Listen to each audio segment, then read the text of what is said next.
To send a Discord alert from n8n, first open your n8n workspace and click the Create Workflow button at the top of your dashboard. Then give your workflow a clear, descriptive name that tells you exactly what it's for, like New Lead Discord Alert or Failed Job Notification.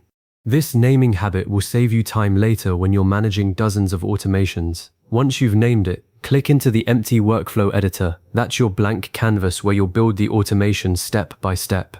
If you find this helpful, please like and subscribe, and let's get started. Now that you have a fresh workflow open, you need to tell n8n what should start the alert. Click the plus icon or the Add First Step button, and you'll see a list of trigger nodes.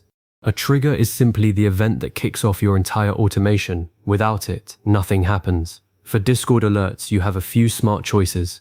If you want an alert to fire at a specific time every day, like a daily summary or a morning reminder, choose the schedule trigger and set your cron expression. For example, 09**** for 9 a.m. every day.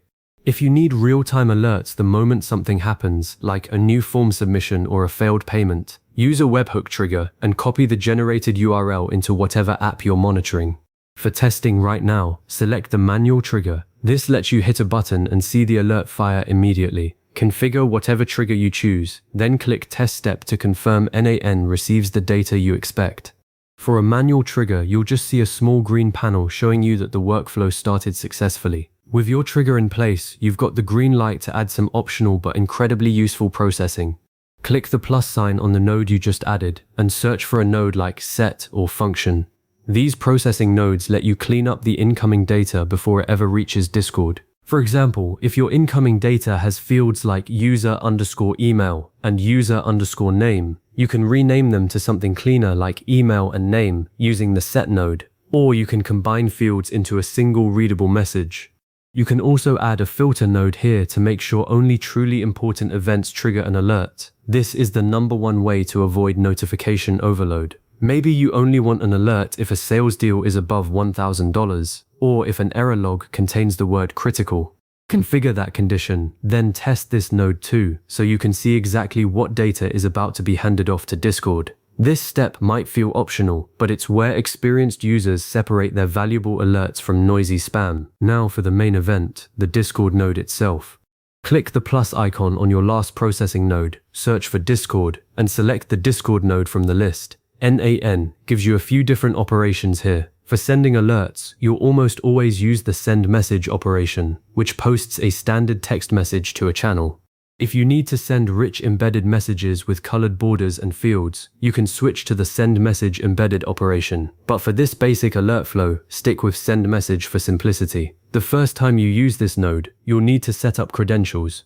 Click the drop-down next to credential and select Create New. Here you have two main paths. The easiest for beginners is using a Discord webhook. Go to your Discord server, open your target channel settings, navigate to integrations, create a webhook, copy its URL, and paste it into n8n.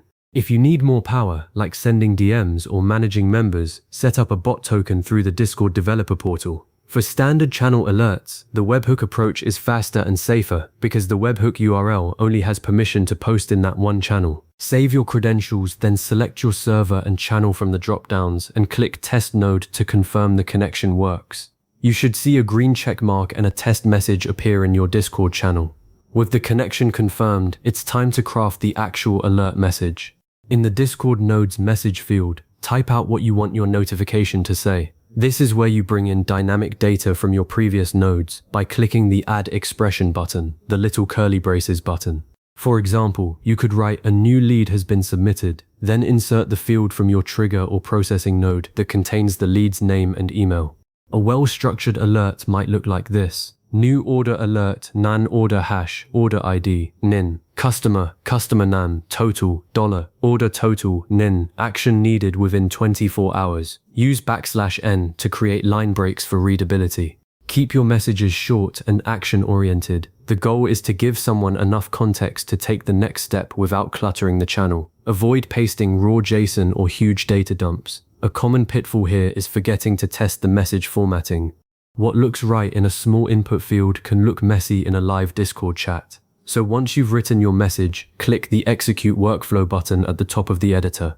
The workflow will run and you can flip over to Discord, open the target channel and see exactly how your alert appears. If the formatting feels off or the dynamic fields didn't pull properly, adjust the expression and run it again. After you've confirmed the message looks perfect and trigger data is flowing correctly, it's time to make this alert run automatically. Review your entire workflow visually. Make sure each arrow connects cleanly from trigger to processing, if you have it, to the Discord node.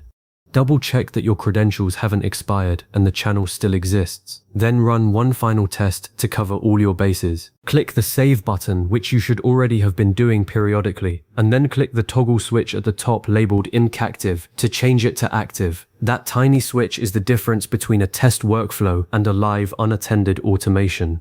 Once active, n8n will run this workflow every time the trigger condition is met, sending your carefully crafted Discord alerts without you lifting a finger. You can watch the executions in the Executions tab of your workflow, where you'll see each run with a timestamp and status.